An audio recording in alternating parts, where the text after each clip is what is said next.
Warning, this is a review of Digimon Season 4, aka Digimon Frontier. No audio video clips from the anime in question are being used in the making of this review, seeing as they belong to Studiopolis, Saban Brands, you know, the important people, and also leave your thoughts on Digimon Season 4 down below in the comment section.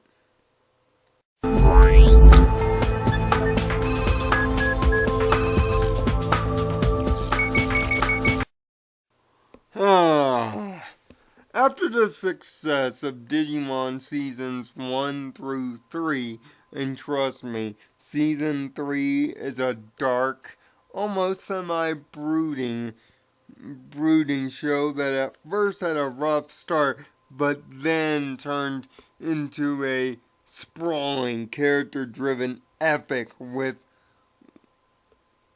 a Digimon season filled with characters, evolutions, and downright concepts we loved. After that, though, Saban Brands lost control over the Digimon franchise and it went over to Disney. Yes, that Disney. They also gained control over the Power Rangers license. But while the Power Rangers license got a resurrection thanks to seasons like Ninja Storm, Dino Thunder, SPD, and yes, the two forgettable ones, Operation Overdrive, Mystic Force, but ultimately recovered with Jungle Fury. However, Digimon did not have such luck. You see, the subject of today's review, as afforded in the disclaimer, is about the fourth season of Digimon Digital Monsters, known in Japan as Digimon Frontier. Now, the series starts out simple enough with the introduction of the kids that we will grow to know as our heroes. The hot-headed yet courageous Takuya, the girl character with a heart of gold but is shy, Zoe, the funny and enigmatic JP, PRTK for the season, Tommy, the innocent young boy, and the cool and somewhat anti-heroish Koji. Now, these five kids are sent to the digital world after receiving a text message over cell phones. Better than having Digivices drop in your campsite or you just being summoned by an egg or a blue card, but heck, at least it's on the right track, right? It is quickly then discovered that they are Digi-destined. And this is the first mistake that Digimon Frontier makes. Digimon Digimon Tamers, the series before, was supposed to act as a complete and total reboot of the Digimon franchise, taking out the term Digi-destined and only having the term actually spoken in dialogue once in the entire series of Tamers. In fact, Digimon Tamers treated the adventures of the Digi-destined, Digimon 1 and 2, as a TV show. For some odd reason, the guys at Disney and Studiopolis thought it different and brought back the Digi-destined concept. But you'll also notice that something else is quickly missing here. Where are the Digimon Partners, you might ask? Though, sure, the Digi-destined have their Digivices, now known as detectors, and the big appeal of the detectors were that they had a scanning device, which is critical to figure out Scanning barcodes was a popular thing in children's toys back at the time that Digimon Frontier was being brought over from America to the States, so having a Digivice as a barcode scanner seemed logical to build the toys around. Well, when the Digi doesn't get there, they run into two Digimon, Bokomon and Namon. Bokomon being the smart one and the keeper of a mysterious book that foretells of things in the digital world, mainly a legend about 10 legendary Digimon warriors who defeated the evil Lusamon years ago and banished them into, well, dark space. And essentially, each of the kids, through their detectors, are reunited with the spirits of the 10 legendary warriors. But instead of doing the logical thing and making the 10 legendary warriors their Digimon partners, here's the big hook about this series of Digimon. The humans themselves become the Digimon through the process of spirit evolution, using the digital world's very essence, fractal code. In other words, why the Digivices have scanners on them to become the Digimon physically. That's right, a Digimon season without Digimon Partners. Yes, you might say this is a drastic change, but it is a drastic change in the high negative. In other words, it breaks up the very notion of what being a Digidestined is. But I'll get to the reason why this is important in a little bit. As each of the Digidestined earn their spirits and the Digidestined come together as a group, they are also met up with some of the other legendary warriors, which have decided to go evil under the leadership of the evil Cherubimon. Cherubimon is back from the Digimon movie. That's right, it's the same Cherubimon that was at the center conflict in the second half of Digimon the movie. Only this time, he's pure freaking evil. And he's taken parts of the digital world's fractal code for himself to rise to power and even managed to corrupt 5 of the 10 warriors, which just so happened to be the Digidestined's first great test, defeating the 5 of their evil brethren and also earning their beast spirits. You see, the 10 legendary warriors in the digital world in this series were divided between human-like Digimon and beast-type Digimon. Beast evolutions almost act as the champion level, if you really want to put it that way. But after the legendary warriors are defeated, all sans one, by that point, fusion evolution has been introduced, but not for the entire team. You see, Takuya and Koji take on the Matt and Tai roles in this series, with clearly Koji being Matt and Takuya being Tai. The two Digivices are evolved and then fusion evolution is created. Pretty much a merger between the human and beast spirits, making an ultimate level Digimon. But then that is quickly replaced due to this show's incredibly fast pacing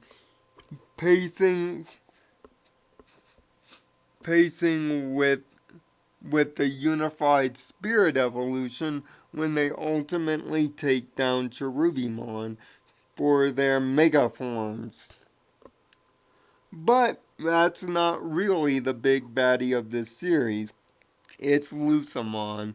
He's back again, and the Digidestin's greatest test is facing off with Lucamon's two most powerful and most loyal soldiers, the Royal Knights, who systematically start taking the digital world apart while being able to kick the Digidestin's ass week in and week out. Trust me, I just skipped straight to the end because the end of this series is so formulaically obvious, it's sickening. In fact, that's one of the great downers of Digimon Frontier, is it's all formulaic. You can see it coming a mile away. Even when they add the sixth mysterious Digidestin taking on a kind of Kenichi Joji role, Koji's brother Koiji, we find out that he's not truly evil, and later in the series, spoilers for everything by the way, we find out that he's not really alive either. That's right, the big twist is the sixth Digidestin has been in a coma the whole time. And it's only when he starts to embrace death that the secret is discovered. And of course, as all Digidestin teams do, they end up defeating the big bad Lucamon and setting the digital world right again. It's not really the voice acting that does the series bad. Digimon returning voice actors make up the majority of the cast here, with mainly Matt's voice returning as a lead. But there are other returning voices as well in the voice cast. And the writer and some other writers and directors of the previous three seasons also make a return. It's just the premise itself is based on something that is unbelievable. Seeing that if you watched the season before, Digimon Tamers, and witnessed Biomerge Digivolution, this almost takes that concept a complete step backward. The concept of spirit evolution is not believable. For veteran Digimon fans, this is almost blasphemy to the entire Digimon formula. Or else it would be, except for a line given in the final parts of the series. As the Digidestin kids are going through the portal on their way back, Bokomon, keeper of the book, says to them in his last goodbye that he'll write the legend all down and that Digimon will never forget the humans that saved them, and that they were the best friends a Digimon could ever have. If you're an old school Digimon fan like myself, then you would connect the dots. Digimon Frontier is actually a prequel to Digimon Adventure. See, at the end of the first Digimon season, Jedi speaks of a legend of an evil Digimon that came out of the wall of fire and it was angry. And the original Digidestin kids were summoned to defeat that evil and then sent back. This is pretty much the story of the first Digidestin team. Pretty much through the actions of Takuya and the others, the establishment of humans and Digimon can be friends can be established here. But seeing that this is season 4 and not season 1, it's completely out of place here. And considering the evolution of Digimon as a franchise, not only looking back but moving forward, it just seems like one big stick in the mud. Plus, with the plotline being so formulaic and spirit evolving just not working no matter how many times they up the evolution count. And, and the fact that, yes, there's not a lot of Digimon diversity, nor is there a lot of personality diversity in the humans. Tommy can be annoying at first. JP just seems like a girl chasing a loser. Koji doesn't play the anti-hero very well, and Takuya even goes through a tie-like home away from home experience to finally get the act together that he's the leader of the team. In fact, there are so many beats in Digimon Frontier that are straight up Digimon adventure, it's annoying. From Takuya's home away from home moment to Tommy being the pseudo TK little kid that needs to grow up along the venture to the Koji and Takuya leadership battle, to the doubts of whether they can do the job, to interacting with an important phase to get story exposition. And by the way, the legend of the 10 legendary warriors is spoken of not just once, but 3 times in the series, and all within the first 25 of the 50 episode season.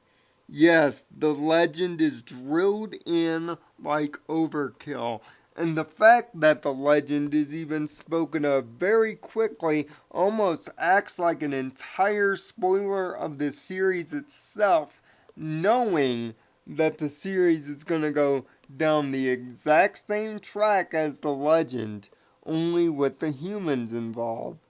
So, there's nothing really in the end to really get excited about in Digimon Frontier. No big twist like Jerry's depression or the birth of the D Reaper or the return of Myotismon. No, no big surprises. It's all laid out for you within the first 10 episodes where the series begins and where it ends. And the idea of Digimons having fractal code is a nice touch, but we all know it's just for the pure purpose of selling toys for the kids. It's not really anything that innovative or important. It's just there. This season seems phoned in when when the bright spots of your series are the spirit evolution scenes and the new theme song, you know you've certainly got a problem. Hell, the new theme song could be used with a few word alterations as a My Little Pony theme song. That's how well the actual theme song is in construction. But taken as a prequel to all the other Digimon seasons, it works. Taken as to what it is a complete unobjective failure. That's why it literally took Digimon 3 seasons to get back on its feet with Data Squad before we ever saw it again. Because Digimon Frontier was not only a bomb with Digimon fans, it's a bomb with standard fans as well. But it is my advice to you that you watch Digimon Frontier first. If you watch Digimon Frontier first before going into Digimon Adventure, Digimon 02, and Digimon Tamers, you'll have a better understanding of the relationships and even some of the general rules. But the series individually for a veteran fan breaks every rule in the book. And unfortunately, I'm a veteran fan. After all, this is a series that saved my life. Unfortunately, I have to give Digimon Frontier the same number as the season it is, technically, a 4 out of 10. This practically makes every mistake that a simplified linear narrative shouldn't do. It's filled with too many obvious they're gonna go there moments and retreads over Digimon Adventure's already stable tracks. Spirit evolving just doesn't work as a concept, and for veteran fans will be looked at as a blasphemy, and the characters seem linear until just at the very end. It was just a very poor season, and there's no way of getting around it.